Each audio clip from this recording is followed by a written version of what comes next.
ಸರ್ಕಾರಿ ಆದೇಶಕ್ಕೆ ಬೆಲೆನೇ ಇಲ್ಲ ಅನ್ನುವಂಥ ಪ್ರಶ್ನೆ ಮೂಡ್ತಾ ಇದೆ. ಯಾಕಂದರೆ ವರ್ಗಾವಣೆ ಆದರೂ ಕೂಡ ಇಲ್ಲೊಬ್ಬ ಅಧಿಕಾರಿ ಅಲ್ಲೇ ಫೆವಿಕ್ವಿಕ್ ಹಾಕ್ಕೊಂಡು ಅಂಟ್ಕೊಂಡು ಕೂತಿದ್ದಾನೆ. ಸರ್ಕಾರದ ಆದೇಶಗಳು ಕೆಲವೊಬ್ಬ ಅಧಿಕಾರಿಗಳಿಗೆ ಅನ್ವಯ ಆಗೋದಿಲ್ವಾ ಎನ್ನುವಂತಹ ಪ್ರಶ್ನೆ ಇದೆ. ನೋಡಿ, ವರ್ಗಾವಣೆ ಆದರೂ ಕೂಡ ಫೆವಿಕಲ್ ಹಾಕ್ಕೊಂಡು ಕುಳಿತಿದ್ದಾರೆ ಒಬ್ಬ KS ಅಧಿಕಾರಿ. ಹೋಗ್ತಾನೇ ಇಲ್ಲ ಅವರು.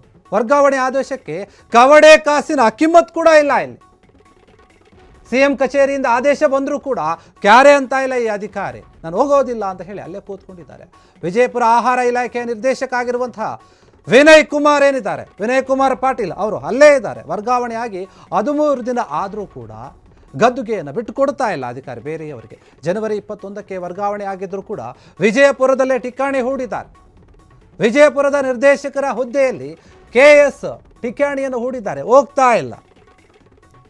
ನಾಮದೇವ ಜೀವಪ್ಪ ಚೌಹಾಣ್ಗೆ ಹುದ್ದೆ ಆಗಿದೆ, ಅದನ್ನು ಬಿಟ್ಕೊಡ್ಬೇಕು ಇವರು, ಆದರೆ ಬಿಟ್ಕೊಡ್ತಾ ಇಲ್ಲ. ಉಪನಿರ್ದೇಶಕ ಹುದ್ದೆಗೆ ಫೆವಿಕಲ್ ಅಂಟಿಸ್ಕೊಂಡು ಕುಳಿತುಕೊಂಡಿದ್ದಾರೆ. ನಾನು ಹೋಗೋದೇ ಇಲ್ಲ ಅಂತ ಹೇಳಿ.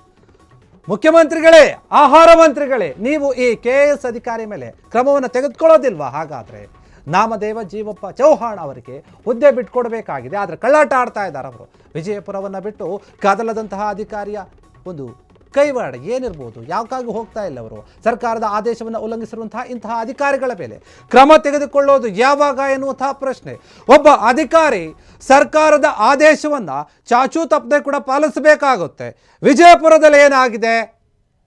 ಆ ಅಧಿಕಾರಿ ಯಾವುದೇ ರೀತಿಯಾಗಿ ವರ್ಗಾವಣೆಯಾಗಿ ಒಂದು 13 ದಿನ ಆದರೂ ಕೂಡ ನಾನು ಹೋಗೋದೇ ಇಲ್ಲ, ಇಲ್ಲೇ ಇರ್ತೀನಿ ಅಂತ ಹೇಳಿ ಆ ಕುರ್ಚಿಗೆ ಫೆವಿಕಲ್ ಹಾಕ್ಕೊಂಡು ಕೂತ್ಕೊಂಡಂತೆ ಕಾಡ್ತಾ ಇದೆ.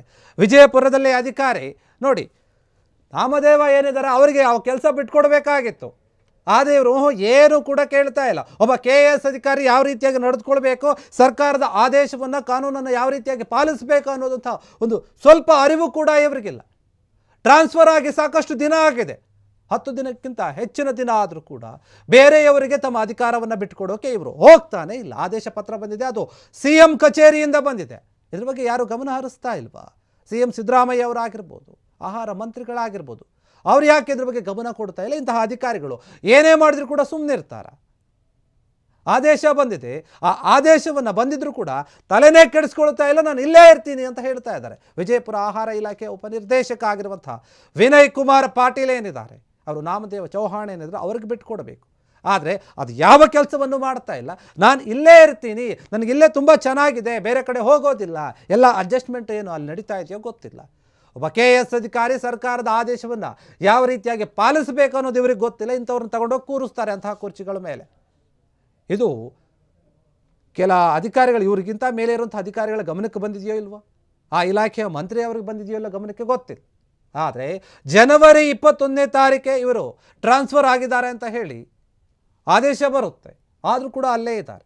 ವಿಜಯಪುರ ಉಪನಿರ್ದೇಶಕರ ಒಂದು ಹುದ್ದೆಯಲ್ಲಿ KS ಅಧಿಕಾರಿ ಅವರು ಏನಿದ್ದಾರೆ ಕಾಣಿಸ್ತಾ ಇದ್ದಾರೆ ಫೋಟೋದಲ್ಲಿ, ಅವರೇ ಬಿಟ್ಕೊಡೋಕ್ಕೆ ರೆಡಿನೇ ಇಲ್ಲ.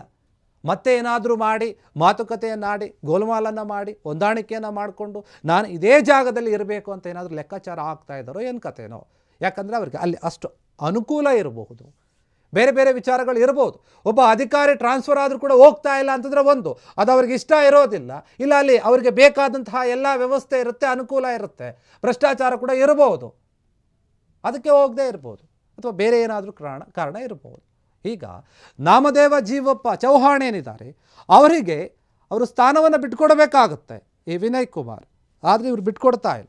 ಇದಕ್ಕೇನು ಕಾರಣ ಅಂತ ಗೊತ್ತಿಲ್ಲ. ಆದರೆ ಇದಕ್ಕೆ ಸಂಬಂಧಪಟ್ಟ ಹಾಗೆ ಇಲಾಖೆಗಳ ಅಧಿಕಾರಿಗಳು ಯಾರಿದ್ದಾರೆ, ಅವರಾಗಿರ್ಬೋದು, ಮಂತ್ರಿಗಳಾಗಿರ್ಬೋದು, ಮುಖ್ಯಮಂತ್ರಿಗಳಾಗಿರ್ಬೋದು, ಆಹಾರ ಮಂತ್ರಿಗಳಾಗಿರ್ಬೋದು, ಅವರೆಲ್ಲರೂ ಕೂಡ ಗಮನ ಹರಿಸಬೇಕಾಗತ್ತೆ. ಇಂತಹ KS ಅಧಿಕಾರಿಗಳ ವಿರುದ್ಧ ಕ್ರಮ ತೆಗೆದುಕೊಳ್ಬೇಕು. ನಾವು ನೋಡಿದ್ದೀವಿ ಪೊಲೀಸ್ ಇಲಾಖೆಯಲ್ಲಿ ಏನೇನು ಆಗ್ತಾ ಇದೆ ಅಂತ. ಇಲ್ಲಿ ಈ ರೀತಿಯಾಗಿ ಆಗ್ತಾ ಇದೆ. ಅಲ್ಲಿ ಪೊಲೀಸ್ ಇಲಾಖೆಯಲ್ಲಿ ಕಚೇರಿಯಲ್ಲಿನೇ ಹೆಣ್ಮಕ್ಳ ಜೊತೆ ಅಸಭ್ಯವಾಗಿ ವರ್ತನೆ ಮಾಡ್ತಾರೆ, ಲಂಚಗಳನ್ನು ತಗೋಬೇಕಾದ್ರೆ ರೆಡ್ ಹ್ಯಾಂಡ್ ಆಗಿ ಸಿಗಬೀಳ್ತಾರೆ. ಹೀಗಿರುವಾಗ ಇಲ್ಲಿ ಟ್ರಾನ್ಸ್ಫರ್ ಆದರೂ ಕೂಡ, ಸರ್ಕಾರನೇ ಆದೇಶ ಕೊಟ್ಟರೂ ಕೂಡ, ಪತ್ರವನ್ನು ಕಳಿಸಿದ್ರೂ ಕೂಡ ಇವರು ಅದಕ್ಕೇನೂ ಕೂಡ ಕಿಮ್ಮತ್ತಿಲ್ಲ, ಸ್ವಲ್ಪ ಕೂಡ ಬೆಲೆ ಕೊಡ್ತಾ ಇಲ್ಲ, ಕ್ಯಾರೆ ಅಂತ ಇಲ್ಲ ಈ ಅಧಿಕಾರಿ ವಿನಯ್ ಕುಮಾರ್. ನಾನು ವಿಜಯಪುರವನ್ನು ಬಿಟ್ಟು ಹೋಗೋದಿಲ್ಲ, ಎಲ್ಲೂ ಕೂಡ ಕದಲೋದಿಲ್ಲ ಅನ್ನೋಂಥ ರೀತಿಯಲ್ಲಿ ನಡೆದುಕೊಳ್ತಾ ಇದ್ದಾರೆ. ಹಾಗಾದರೆ ಇವರಿಂದ ಯಾರಿದ್ದಾರೆ? ಅಧಿಕಾರಿಯಿಂದ ಏನಾದರೂ ಕೈ ನಾಯಕರಿದ್ದಾರ? ಬೇಡ ಹೋಗಬೇಡಿ, ಇಲ್ಲೇರಿ, ನಾವು ನಿಮ್ಮನ್ನ ಇಲ್ಲೇ ಉಳಿಸ್ಕೊಳ್ತೀವಿ ಅಂತ ಯಾರಾದರೂ ರಾಜಕೀಯ ನಾಯಕರು ಹೇಳಿದ್ದಾರೆ ಇವರಿಗೆ? ಸರ್ಕಾರದ ಆದೇಶವನ್ನೇ ಉಲ್ಲಂಘನೆ ಮಾಡಿರ್ತಾರಲ್ಲ ಇಂತಹ ಅಧಿಕಾರಿಗಳು, ಅವ್ರ ಮೇಲೆ ಕ್ರಮನೇ ಇಲ್ವಂತಹ ಪ್ರಶ್ನೆ ಮೂಡ್ತಾ ಇದೆ. ಬರೀ ಜನಸಾಮಾನ್ಯರಿಗೆ ಮಾತ್ರ ಸರ್ಕಾರದ ಆದೇಶಗಳು ಅನ್ವಯ ಆಗುತ್ತಾ, ಅಥವಾ ಕೆಳಮಟ್ಟದ ಅಧಿಕಾರಿಗಳಿಗೆ ಏನು ಸಿಬ್ಬಂದಿಗಳಿರ್ತಾರೆ POನು ಅಂಥವ್ರಿಗೆ ಮಾತ್ರ ಸರ್ಕಾರದ ಆದೇಶ ಆಗುತ್ತಾ? ಅವರೇನಾದರೂ ಉಲ್ಲಂಘಿಸಿದ್ರೆ ಅವ್ರ ಮೇಲೆ ಕಠಿಣ ಕ್ರಮ ತೆಗೆದುಕೊಳ್ತಾರಲ್ಲ, ಇಂತಹ ಅಧಿಕಾರಿಗಳ ಮೇಲೆ ಕ್ರಮ ಇಲ್ವಾ ಅನ್ನುವಂತಹ ಪ್ರಶ್ನೆ ಮೂಡುತ್ತೆ ಸಾರ್ವಜನಿಕ ವಲಯದಲ್ಲಿ. ವಿಜಯಪುರದಲ್ಲಿ ಆಗಿರುವಂತಹ ಈ ಒಂದು ಘಟನೆ ಏನಿದೆ, ಮತ್ತು ಈ ಉಲ್ಲಂಘನೆ ಏನಿದೆ, ಸರ್ಕಾರದ ಆದೇಶದ ಉಲ್ಲಂಘನೆ, ಒಬ್ಬ KS ಅಧಿಕಾರಿ ಮಾಡಿರುವಂಥದ್ರಿಂದ ಇವ್ರ ಮೇಲೆ ಏನೂ ಕ್ರಮ ಇಲ್ವಾ? ಉನ್ನತ ಮಟ್ಟದ ಅಧಿಕಾರಿಗೆ ಆದರೆ ಅವ್ರಿಗೊಂದು ರೀತಿಯಾದಂತಹ ಕಾನೂನು, ಕೆಳವರ್ಗದ ಅಥವಾ ಕೆಳಮಟ್ಟದ ಅಧಿಕಾರಿಗಳಾದರೆ ಅವ್ರಿಗೊಂದು ರೀತಿಯ ಕಾನೂನು ಏನಾದರೂ ಇದೆಯಾ ಇಲ್ಲಿ? ಈ ರೀತಿ ಪ್ರಶ್ನೆ ಮೂಡುತ್ತೆ. ಈಗ ಸದ್ಯಕ್ಕೆ ಇವರು ಇನ್ನೂ ಕೂಡ ಅಲ್ಲೇ ಇದ್ದಾರೆ. ನಾಮದೇವ ಅವರಿಗೆ ಬಿಟ್ಕೊಡ್ಬೇಕು ಆ ಹುದ್ದೆಯನ್ನು, ಆ ಕುರ್ಚಿಯನ್ನು, ಆದರೆ ಅವರು ಬಿಟ್ಕೊಡೋಕ್ಕೆ ರೆಡಿ ಇಲ್ಲ, ಅಲ್ಲೇ ಇದ್ದಾರೆ. ಇದ್ರ ಬಗ್ಗೆ ಏನು ಕ್ರಮ ತೆಗೆದುಕೊಳ್ಳುತ್ತೆ ಸರ್ಕಾರ, ಮುಖ್ಯಮಂತ್ರಿಗಳು, ಆಹಾರ ಮಂತ್ರಿಗಳು ಕಾದು ನೋಡಬೇಕು. ಕ್ಷಣ ಕ್ಷಣದ ಸುದ್ದಿಗಳಿಗಾಗಿ ಫ್ರೀಡಂ ಟಿವಿ ಸಬ್ಸ್ಕ್ರೈಬ್ ಮಾಡಿ, ಲೈಕ್ ಮಾಡಿ ಹಾಗೂ ಫಾಲೋ ಮಾಡಿ. ಹೊಸ ಸುದ್ದಿಗಳ ನೋಟಿಫಿಕೇಶನ್ಗಾಗಿ ಬೆಲ್ ಐಕಾನ್ ಮೇಲೆ ಕ್ಲಿಕ್ ಮಾಡಿ.